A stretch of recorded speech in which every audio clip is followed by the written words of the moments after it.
Tayo muna ay manalangin. Tumayo ang lahat. Sa ngalan ng Ama, ng Anak, ng Jesus, Espiritu Santo. Amen. Angel of God, my guardian dear, to whom God's love to meets me here. Ever this day, be at my side, light and guide, the Lord and God. Amen. In the name of the Father, the Son, the Holy Spirit. Amen. Hapon, mga bata! Magandang hapon po, teacher. Meron bang lumiban ngayon sa klase? Wala po, teacher. Magaling! Bago tayo pumunta sa ating panibagong aralin, naalala niyo pa ba ang tinalakay natin nung nakaraan? Opo, teacher. Sige nga, ano yon, Cecil? Teacher, tungkol po sa tamang pangangalaga ng kapaligiran. Magaling! Ano-ano nga ba ang tamang pangangalaga sa kapaligiran, Catherine? Teacher, pagtatapon po ng basura sa tamang lalagyan. Ano pa? Meron pa ba?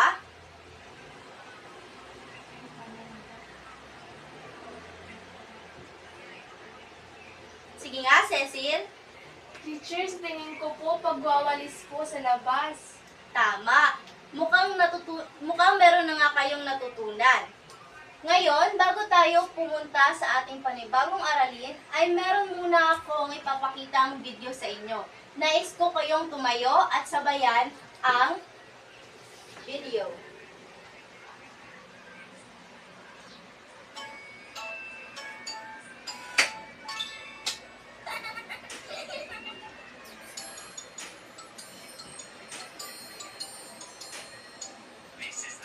We wash our face, wash our face, wash our face. This is the way we wash our face early in the morning.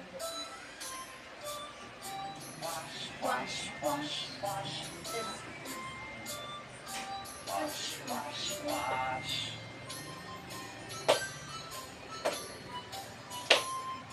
This is the way we comb our hair, comb our hair, comb our hair. This is the way we comb our hair early in the morning.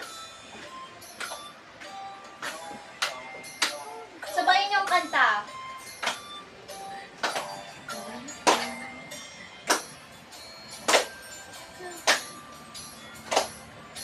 This is the way we brush our teeth, brush our teeth, brush our teeth. This is the way we brush our teeth early in the morning.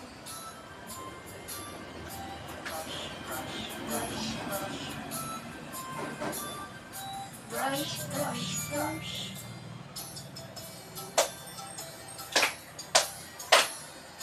This is the way we dress, dress, dress. This is the way we dress early in the morning.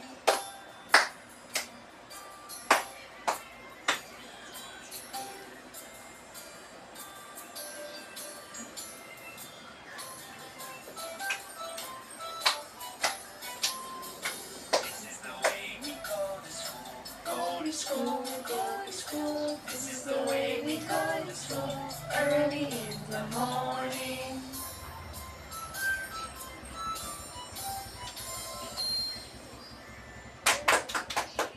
Nasiyahan ba kayo sa video na pinakita ni teacher? Opo, teacher. Bago tayo tumungo para sa ating topiko ngayong araw, ay meron muna tayong gagawin.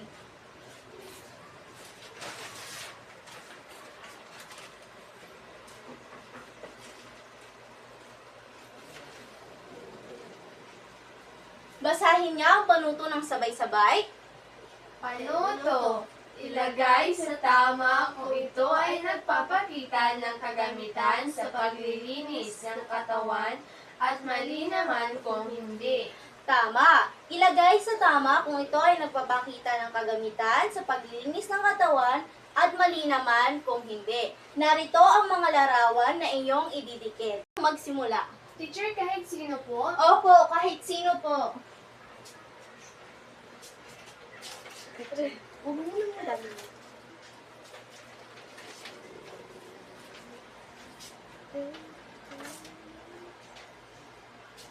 Teacher, bakit may kutsilyo?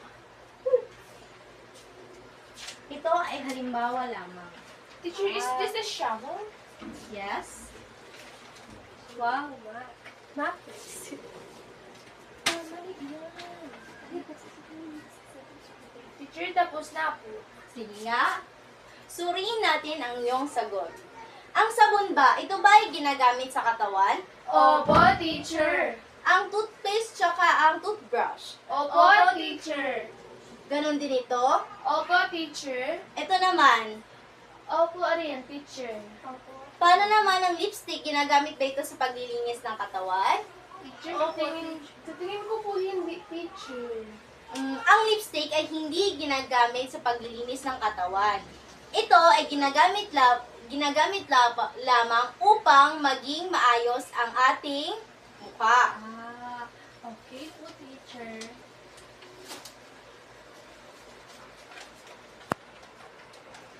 Ito naman, bakit niya nasabi na hindi ito nagpapakita ng kagamitan sa paglilinis ng katawan? Saan ginagamit ang kutsilyo? Sige nga, Catherine. Sa kusina, teacher. Tama, ito ay maaaring makita sa kusina. Paano naman ito?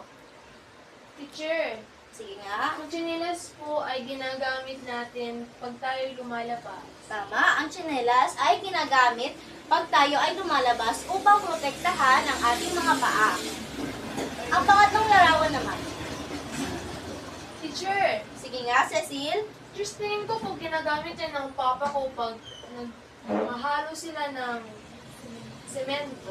Tama. Ang shovel ay may maraming paraan upang ito ay gamitin. So ngayon, base sa pinakita kong video at sa ginawa nating activity ngayong araw, sa tingin nyo, ano kaya ang topiko natin ngayong araw? Sige nga, Catherine.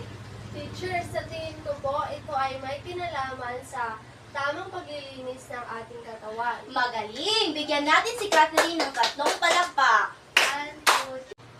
Magaling! Ang ating topiko ngayong araw ay tungkol sa kagamitan sa paglilinis ng katawan.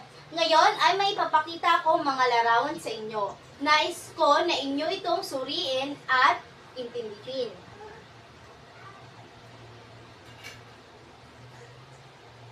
Ano ang nakikita ninyo sa larawan? Teacher, Sige nga, Cecil. teacher, yung isa po, suklay yun.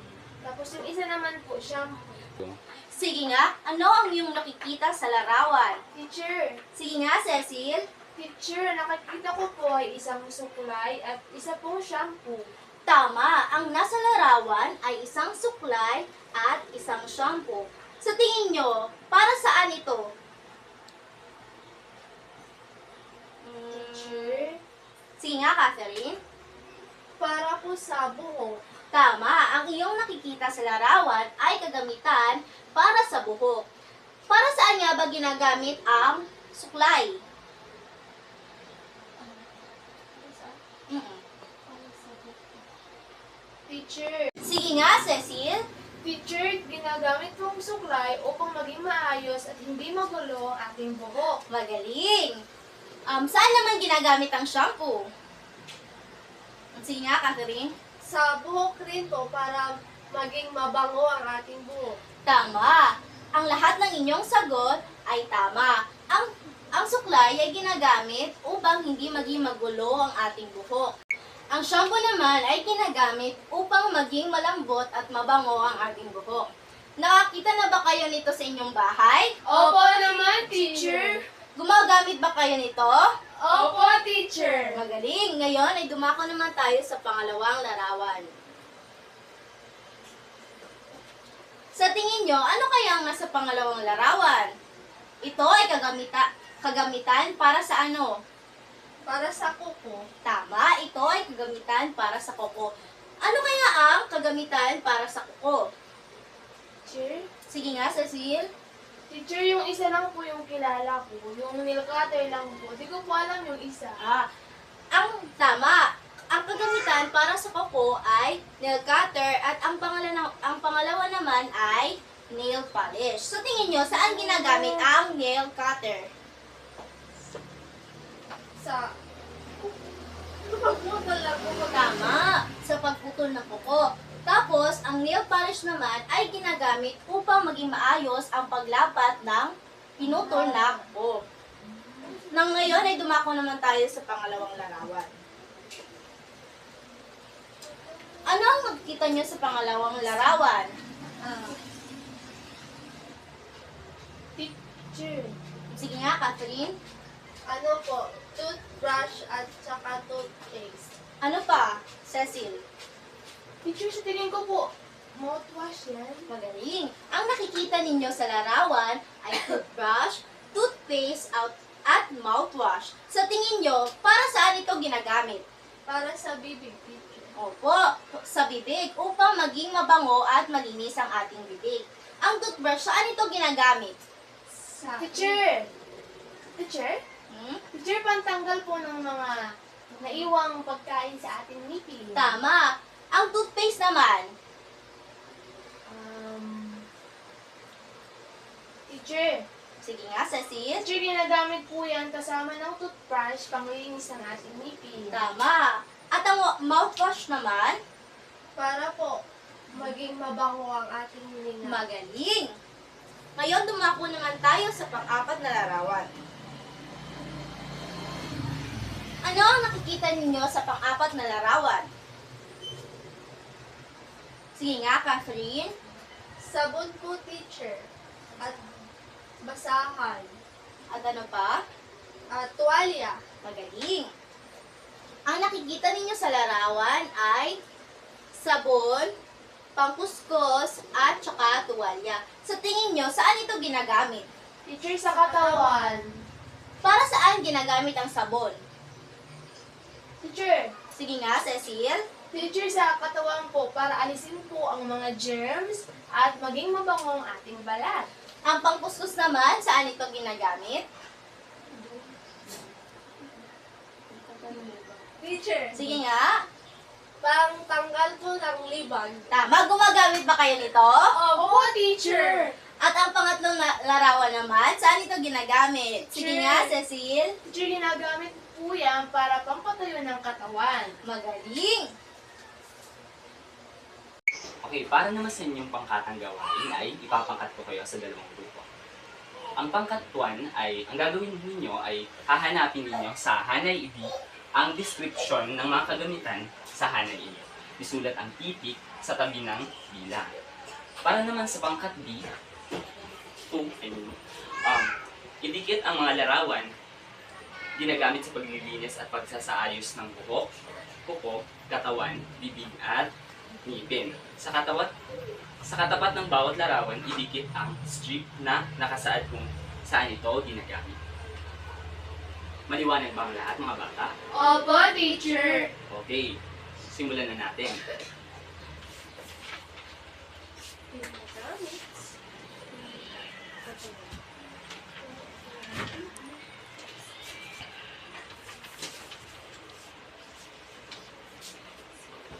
Okay. Ginagamit ito sa pagsasaayos ng buhok.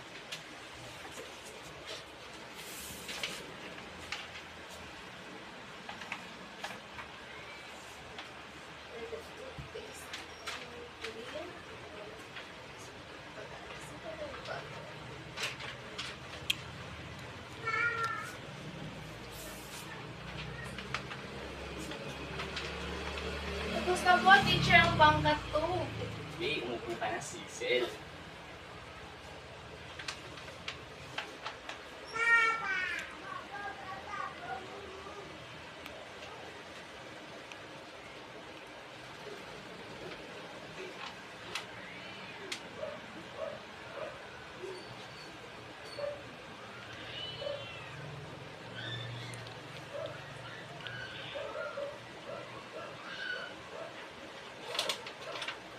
Tapos na po, teacher. Okay, magaling. So, sa pangkat 1, ang panuto ay hanapin sa Hanay B ang mga description ng mga kagamitan sa Hanay A. Isulat ang titik sa tabi ng bilang. So, sa unang muna, hanapin muna natin ang description ng gamit na ito sa Hanay B. Naintindihan ba ninyo? Opo, teacher. Okay, so ang una. Sa tingin ninyo, ano bang gamit ito? Teacher. Cecil? Teacher, nail cutter po yan. Mga bata, ano nga ulit ang 4 na pangkat ng kagamitan sa paglilinis? Catherine? Kagamitan po para sa buhok at kagamitan sa paglilinis para sa kuko. Tama. Ano pa? Teacher, Cecil? teacher, kagamitan po sa paglilinis ng katawan at kagamitan po sa paglilinis ng ngipin at bibig. Tama. Lahat ng sagutin nyo ay tama. Ano-ano nga ba ang mga kagamitan sa paglilinis ng bibig? Catherine? Toothbrush, toothpaste, at mouthwash. Gumagamit ka ba ng toothbrush, toothpaste at mouthwash? Opo, Okay. teacher. Ginagamit natin ito upang maging malinis ang ating bibig at upang makiiwas tayo sa anumang uri ng mga sakit. Ano naman ang ginagamit natin ano naman ang mga kagamitan sa ating buhok? Teacher, Cecil? teacher, shampoo po at suklay. Tama. Bakit nga ba kailangan natin gumamit ng shampoo at suklay? Para po maging maayos ang ating buhok at mabango. Sa bahay ba, nakikita niyo rin ba ang nanay, ang ate, o ang kuya gumagamit ng shampoo at suklay? Opo, teacher. Tama. Ito ay ginagamit natin upang maging presentable ang ating sarili at upang makiiwas tayo sa anumang uri ng mga sakit, tayo maging healthy at upang tayo ay maging Presentable. yes, tama. So, ngayon tayo magkakaroon na naman ng panibagong gawain. So, ang gagawin ninyo ay lalagyan ninyo ng check kung pansarili o pampamilya ang kagamitang nakahanay. Sa nakikita ninyo sa PowerPoint, makikita ninyo mga kagamitan. Ang gagawin niyo lamang ay lalagyan niyo ng check kung ito ba ay pansarili. Kung ginagamit ba ninyo ito para sa inyong sarili lamang. At kung pampamilya, kung lahat kayo ay gumagamit ng ganoong kagamitan. Okay, so maaari na kayong magsimula.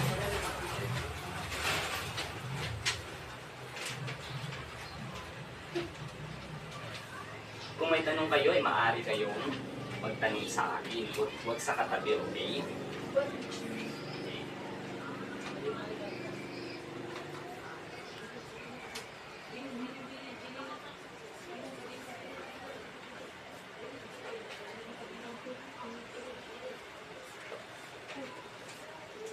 Tapos na ba mga bata? Opo, teacher. Opo, teacher. Okay. Maaari na ninyong ipasa ang inyong mga papel. Okay. So, para naman sa inyong takdang arilin ay pumili ng isang larawan at sumulat ng isang maliit na komposisyon kung bakit ito ang gamit ninyong napili. So, ang gagawin ninyo ay maaari kayong pumunta sa internet upang manghagilap o kumuha ng isang kagamitan at gagawa kayo ng komposisyon kung bakit ito ang napili ninyong kagamitan. Maaari ito ay suklay, lapis, o mga gamit sa bahay, sa inyong paaralan, at kahit sa labas ng bahay natin. Naintindihan mo mga bata? Opo, teacher. Okay, yun na lamang at maraming salamat sa pakikinig. Goodbye! Bye.